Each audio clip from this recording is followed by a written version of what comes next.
Ready to witness the raw power and intense competition of Beast Games, but step north of the border.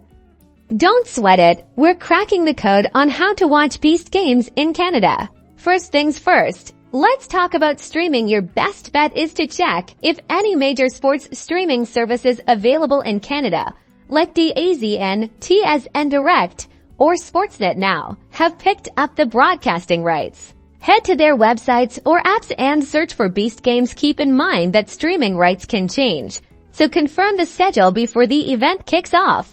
Next up, traditional TV. Major Canadian networks like TSN, Sportsnet, and CBC sometimes broadcast international sporting events. Check their TV schedules online or through your cable provider's guide.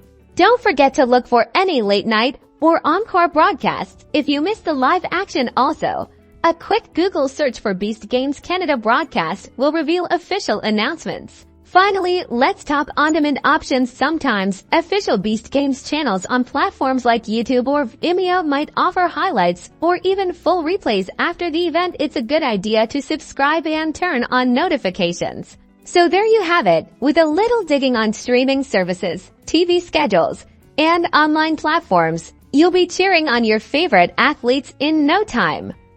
Now, go enjoy the show, like and subscribe for more tips and tricks.